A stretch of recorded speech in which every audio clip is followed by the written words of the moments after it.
Today we're going to be looking at how to do cartoon eyes, or one way to do them.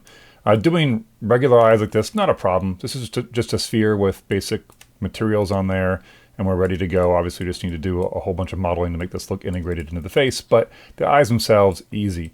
How about though if you want to do something a little bit different, a little more classic cartoon, Warner Brothers, elongated eyes? How would you do that? Well, obviously modeling them wouldn't be that hard, but then rotating them is a big problem. So how do we solve that? Well, one of the easiest ways to take care of that is with what we call a lattice. So I'm going to go ahead and just hide one of these eyes, and we'll duplicate this one, and we will reuse it. I'm going to slide it over here. Lattices are super easy to use and really powerful as a modeling tool. I'm just going to go over here to the rigging menu and choose Deform and choose Lattice. This will pop up this grid over top of the eyeball in question. And the number of divisions here determines how much control we have over the different parts of the model. So I'm going to drop this down to just 2 divisions in each direction, which basically gives me a box. If I right click on here and choose lattice points, I can now grab any point I want and just pull on it, and it will deform the mesh. So it's a really great way of deforming a mesh, deforming a complex mesh with very few points. To sculpt a elongated eye, it's as simple as just literally pulling on it this way and sculpting the shape that I want. So let's go ahead and do that really quick. I'll squash it up here too as well. You can add as many divisions as you want. Just once you've started sculpting it, adding divisions doesn't work very well. So at this point, in fact, it's not even letting me do it. It's probably some component mode.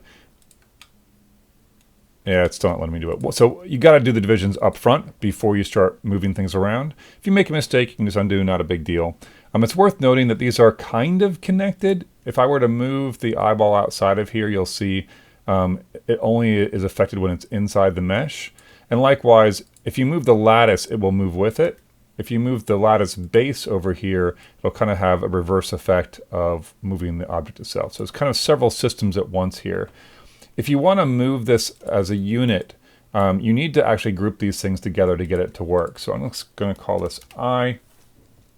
I'm going to grab all 3 of these components and choose Control G to group it. I'll call this eye group, and I'll just center the pivot on there. So that allows me to move the whole system. Wherever I move the system, it still functions the same way. Now the advantage here is that I can place this over here.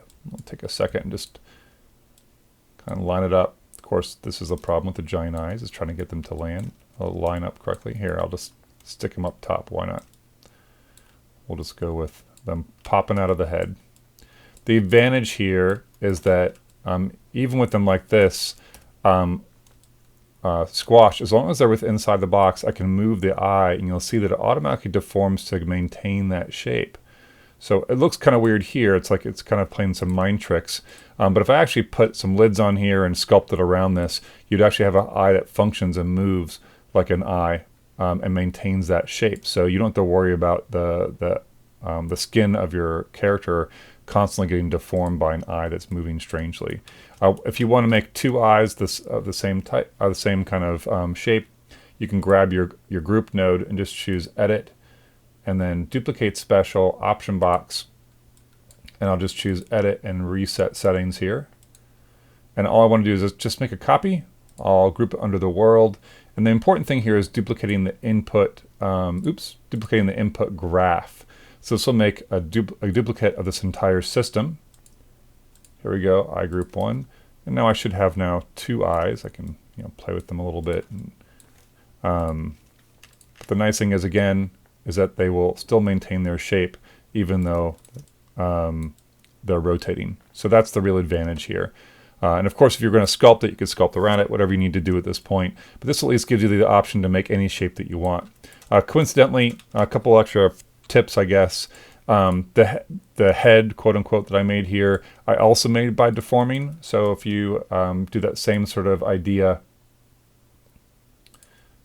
actually in this case I did it out of a cube. Then I just smoothed it a few times. Where's my smooth? There we go. That way I have quads all around. Nice little trick there too. And then just under my deform, choose the lattice. And in this case, I just played with, I just left some more divisions in there to actually play and sculpt with. So, you know, you can add as many as you want, and then sculpt away. Once you have a form that you like, I'll say that's the form that I like, just so I'm not wasting your time. Once you have a form you like, if you choose the model itself and then just choose Edit, Delete by Type History, it removes the connection to the lattice but maintains the deformations, and then you're good to go. Obviously with the eyes here, we would not want to do that. We want the lattices to stay with there, but you can go ahead and just hide the lattices, Control H, and now you don't see them, but they still have the same effect. So that's how you can do some cartoon eyes of different shapes and still make them rotatable and riggable. So this works just fine in a rig too. So good luck, have fun with it, see what you can come up with.